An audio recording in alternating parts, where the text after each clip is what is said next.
Darth Vader was extremely powerful, far more powerful than anyone expected, even his own master, Darth Sidious. Following Vader's duel with Obi-Wan Kenobi, he was severely crippled, having his entire body severely burned and losing all 3 of his remaining limbs. Vader was so badly injured, Sidious, upon finding him, even contemplated if he would be worth saving in the first place, and even briefly entertained the thought of leaving him to die on the volcanic planet's shore. Following this, Vader was encased in a suit of armor that he required simply to breathe correctly. His master Sidious even placed several intentional hindrances into the suit to keep Vader limited in his abilities. However, after all of this, Vader literally pulled himself from the ashes and returned a fierce and powerful Lord of the Sith and commander of the dark side. But the question still remains, how did Vader overcome these purposefully planted weaknesses, and why were they there to begin with? The dream of the Chosen One had been a long-told prophecy, not only among the Jedi, but Sith as well. Towards the latter half of his life, Sidious's own master mused at the idea of a being born purely out of the Force with incredible power. For years, Palpatine was showered with the idea of such a being, growing to the point where he despised his master's constant obsession over it. However, one day, a boy arrived to Coruscant who was told to be this Chosen One. Sidious at first was shocked, but then saw a golden opportunity to corrupt the boy and use his great power to destroy the Jedi and bring the Sith back to prominence. When Sidious had finally enacted his master plan to destroy the Jedi and had finally turned this once Chosen One to the dark side, he was overjoyed. All had gone his way, and his new apprentice, Lord Vader, would become more powerful than he could ever imagine. But then tragedy reached Sidious. Reaching out through the Force, he discovered that his apprentice had been gravely injured and was near death. After finding Vader defeated and crippled, Sidious was furious, angered by the destroyed prospects of this once mighty Sith. Because of this failure, Sidious wished to punish Vader, placing him in a suit that was just as much a torture device as it was armor. Sidious desired Vader to be stuck in a place of never-ending pain and torment, trapped by his actions and his body itself. Sidious personally ordered the suit to be especially weak to Force lightning, that if he ever desired, he could end Vader right then and there with his skill with the ability. Sidious never intended for Vader to remain his apprentice for much longer. How could he? He was so much less than before. Vader's suit was tight and agonizing. It was extremely uncomfortable and constantly made sleep impossible for the Sith. The suit was also hard to maneuver and extremely heavy. However, this constant state of torment began to fuel Vader and his power. The dark side flourishes in a state of agony and anger, and thus, Vader found power in his suffering.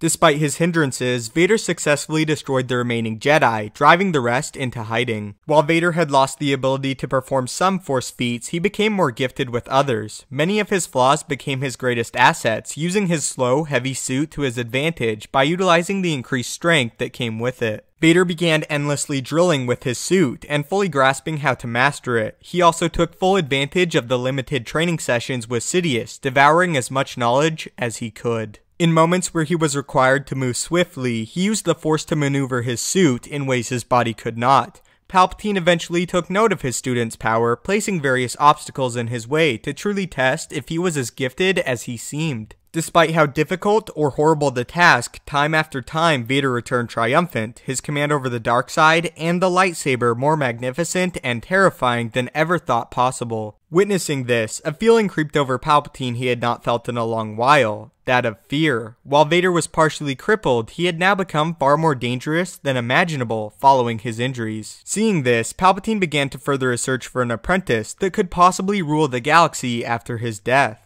Time after time, apprentices came and fell, sometimes by the difficulty of a mission given to them by Palpatine, and some by the hand of Vader himself. Watching this, Palpatine began to wonder if Vader was the one to truly be able to overthrow him and take his place as Lord of the Sith. Although at first, Palpatine wished to keep Vader somewhat restrained in his suit in fear of him and his potential to overthrow him, it became clear that Vader was the best remaining option for a successor. Because of this, Palpatine ordered the production of a new suit for Vader, one without the hindrances and one that would allow Vader to reach his potential following his injuries. But the process proved to be a dangerous one. Despite a new suit being successfully produced, in order for Vader to be placed in it, he had to be completely removed from all his cybernetics, including his life support system. If the transfer was to be successful, Vader needed to be completely as he was, with no safeguards in place to assure he survived. Although considering it for a great while, Vader ultimately chose not to undergo the procedure. Sidious himself became enraged, frustrated that Vader would likely never be able to overthrow him, and that it was a result of his own inner anger and hatred.